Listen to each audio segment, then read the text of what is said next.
This drama is one of the luckiest drama I've seen this year. Pretty much every case that comes up, like you've seen it play out somewhere in your life.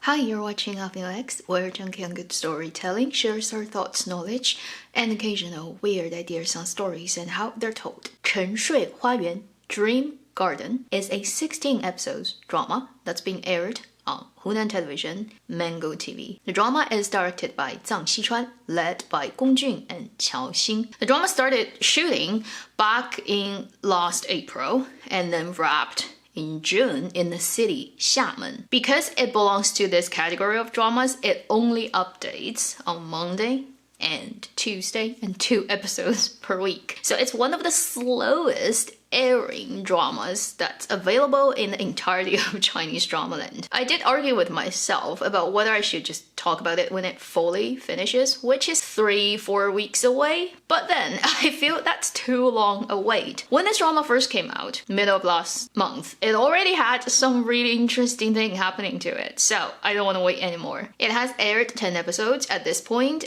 I'm making a video, so this is based on that. I will give it a high 1 gold mine, something about like 1.5 to 1.7, although it's definitely not perfect. First, let me introduce you to the story, if you haven't watched it yet, very briefly. This is another drama that's focused on psychology, like The Psychologist that happened a bit earlier than this drama. Our leading character, Lin Shen, played by Gong Jun, is a professional psychological counselor who has a practice with a partner. Right from the first shot of this drama, it seems he's in a kind of trouble, and then the story is told in reverse. So this is a psychology-focused drama with a touch of mystery. The female lead is played by Qiao Xin. Her character is Xiao Xiao, and she is a blogger. More specifically, writing 公众号, which is a WeChat platform for blogging. It has kind of gone out of fashion these days, but there was a time when it was the golden place to get internet traffic. And she writes mostly 情感, which is emotion, love, romance. She writes those topics and she has a rather big following. Their encounter happened due to she has a girlfriend who went missing, and she found out this girl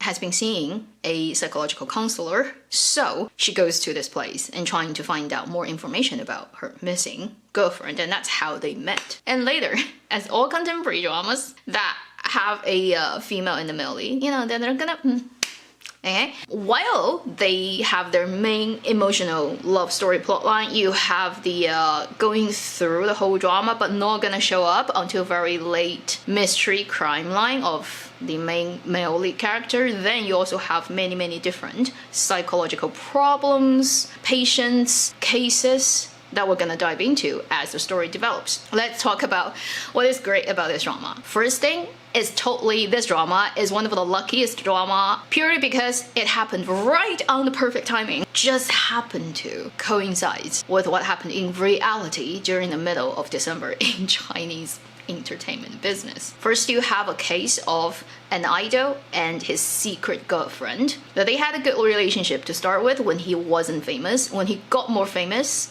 he ditched her, brainwashed her to the point that she doubted about whether she actually had a relationship with him. She had a lot of psychological problems, breakdowns and stuff, and our main character comes to help and gradually reviews what actually happened. That was the first kind of major case, and immediately after that was the case of a pair of lovers. The man has been gaslighting the woman, and it just like hit right at the same time when the Wang Lihong's thing came out. On that day where our main characters are talking about probably this guy is gaslighting the girlfriend. It's nothing huge, and it didn't make this drama super successful in any way, but it definitely attracted quite a bit of traffic that it didn't expect it would have, simply because of first the idol and idol's fans' love story has some similarity to and then immediately gaslighting, you know, so there's no way you can anticipate that. But apart from this weird coincidental thing that happened with this drama, in terms of those cases quality, it's also very good. I think the greatest thing about this drama up to episode 10 is it has featured so many interesting psychological problems that people have these days, and peculiar cases that have a lot of resonance with contemporary audiences. Pretty much every case that comes up, like you've seen it play out somewhere in your life, maybe in your relationship with your colleagues, with your partner, with your parents. Oh my god, that's so painful. But right now it's on a story of the parents thing that just finished wrapping, and control freak parents and their relationship with their children. Oh my god. These individual cases are rather well written, very well integrated into the main plotline, and then the actors for those unit stories are all very good. Do not get discouraged about this drama if you actually don't care about the leading actor, Gongjun, or actress Qiaoxing. You don't like them, you don't think they're particularly attractive or anything. You still should go and watch this drama just because you can actually take them out of the story and then just watch the individual different patients who come for counseling, and those stories are so interesting to watch, and the way each case is explained with visual stories telling advantages of editing, of montage, of using music and using when I review what and how I transit all those. It does remind you of psychologists, where they did a lot of design of how you visually represent people's psychological problems, but it is not done with such a high-flying style to the level where you feel the entire production is just trying to show off to the audience, look, we're so cool. It's at a very comfortable place where it works, but it doesn't patronize. There's another good thing that I haven't personally discovered, but I did happen to watch some other people reviewing this drama, and they are in psychology major. So they did mention something really cool about this, which I am no expert, but I think what they've said makes a lot of sense, which is there are actually different ways of psychological counseling. Different practices have different focuses. In this drama so far, for all the major cases, when you see Gongjun's character intervene with people's problems or how they try to solve their problems with Qiaoxing's help and stuff, they pretty much only do hypnotizing. It's a very clever way for the writer to do it that way, because you can then just focus on one particular method of practice, which does function in reality, and you don't make the main character like a Superman who can do everything,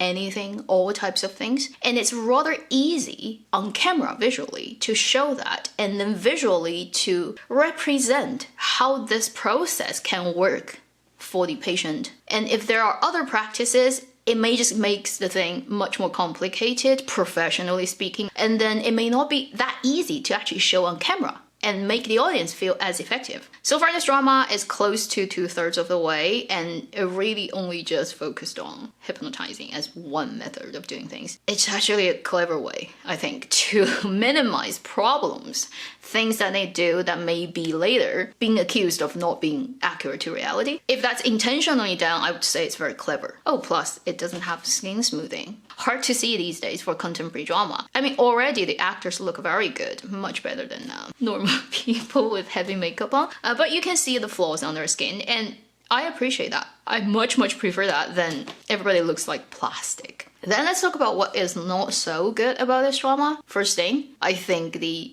individual cases are much more interesting than the main line. I mean, it's okay to watch as a contemporary romantic story when the male lead and the female lead has all those little moments. It's not bad, but it definitely doesn't get to the place where you feel like, oh, they are meant for each other. This drama has a very lukewarm sort of main love relationship that's watchable, that's enjoyable at times, but it probably wouldn't get to you. Then the logic of these two, particularly early stage when they first meet and how they sort of ended up in the same practice, and she becomes kind of his outside of the school student and then assistant. There's definitely a level of force it to happen because they are leads. They have to meet, they have to get together somehow, but a lot of those little links do not really make logical sense. For example, she just got taken in as like the intern for no good reason, really. Because, I mean, the partner character played by Zhang just said, oh, she's cool, like, let's her in. There's no way that it would happen in reality when she comes in with a fake identity because she wants to investigate, and then they found out and they still keep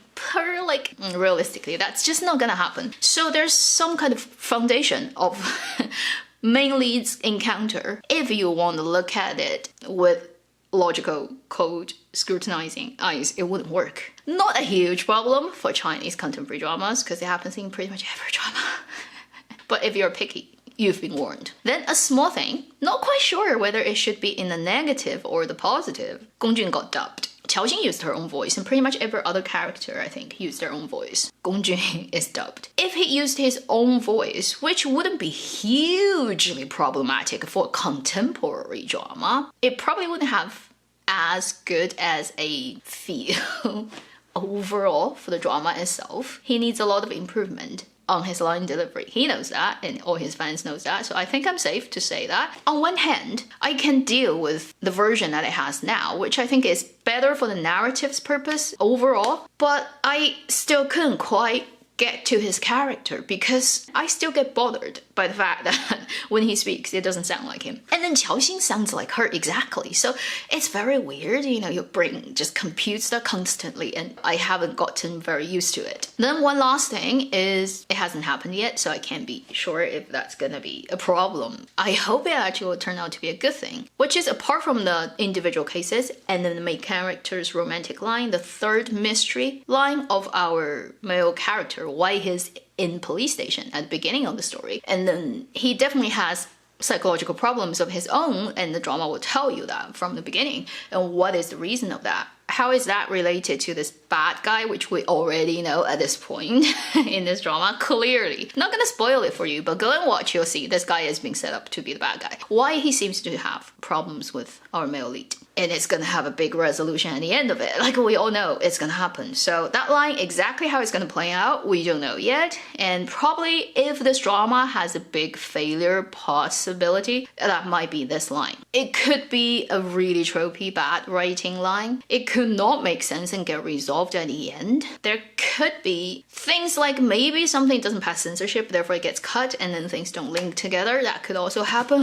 We've seen that happening last year too many times. I hope this drama by the end of episode 16 would make me feel it's not the greatest thing out there, but it doesn't disappoint me, and there are definitely outshining elements of this drama that exceeded my expectation. That would be my over halfway, not really first impression, not really final. Probably won't make another video on this drama, only video on Dream Garden. Thank you for watching Avenue X. Hope this has been helpful, and I'll see you in my next video. Meanwhile, live long and happy drama watching.